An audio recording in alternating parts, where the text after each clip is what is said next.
Stampers, and thanks for joining me today. Today we're going to be creating this awesome card. It's perfect for birthdays, just to tell someone how much you love them, and for Valentine's Day that's coming up. We'll be using the heart punch, doing a little texturizing on some of them, and giving them a little pop. Alright, let's get started. So we'll start by creating our scalloped envelope. I'm going to use the scallop envelope die for the big shot, and some Whisper White cardstock.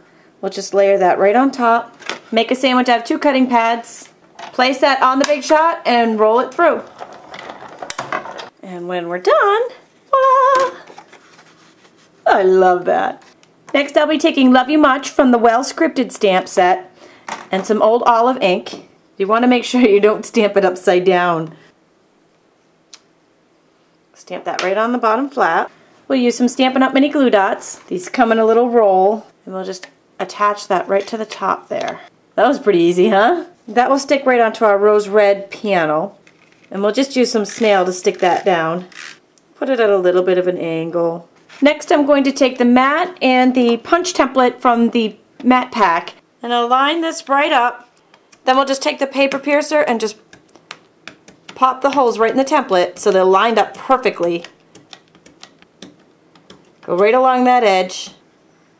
And then I'm going to move this up so I can go all the way down this right hand side. So what I did here, if you can see, is I lined up some of the previous punches I made right here, so I know that I'm lined up perfectly, and then I'll just continue on. And then when we're done, it looks like this. It makes a really nice accent. Pretty cool, huh? So next I'd like to place a jumbo eyelet on the top left hand side. To do this I'm going to use our crop-a-dile tool. So first I'm going to start with the 3/16 side, and I'm going to use the hole punch on the side. And I'll just be squeezing the handle to punch that hole. I'll just slide the corner into the crop-a-dile, punch that hole, pop the jumbo brad in there so it'll be open on the back. And then I'll take the setting A1, if you can see that, push the plunger right into the back of the eyelet, give it a little squeeze, and it sets it perfectly. I love it when it's easy. So next we'll take some more mustard grosgrain ribbon, because this is going to match some of the paper we're going to use. I'm just tying a little knot here. Snip off those ends. I'll just be sticking this on with a mini glue dot. So we'll just stick that right in there. Our base layer will be Perfect Plum. Just use a bone folder for a nice crisp fold. We'll be attaching that panel with some snail adhesive. Now we're ready for some hearts. So I've taken some scrap pieces of more mustard, old olive, rose red, and Perfect Plum cardstock. And we'll be using the Stampin' Up! Heart to Heart punch on this. So I'll punch once from each piano. So we have all these pretty little hearts. Aren't they fun? Now I wanted to give some of them a little texture. So I randomly pulled out a couple of these, and I'll be putting them in the polka dot folder. So this is the polka dot texture folder. And we'll just take these little hearts and place them on there.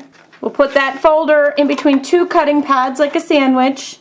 I'll be putting that sandwich on tab 1 of the multi-purpose cutting platform and rolling it through the big shot. Look at the cute little polka dots we have on our hearts. Aren't they cute? So the last step of this is just to attach your hearts. Now some I'm going to put flat with some mini glue dots. We'll just stick that little heart right onto the mini glue dot and put them right on there. And some I want to give a little bit of dimension to, so I'll put a Stampin' Dimensional on the back of those. Make it look like these hearts are just popping right out of this envelope. And don't forget to stick a couple of those leftovers hearts on the inside of your card. And when you're done, you have this absolutely darling card, perfect for Valentine's Day. Be sure to visit my blog for tons more ideas and video tutorials. Thanks for joining me today.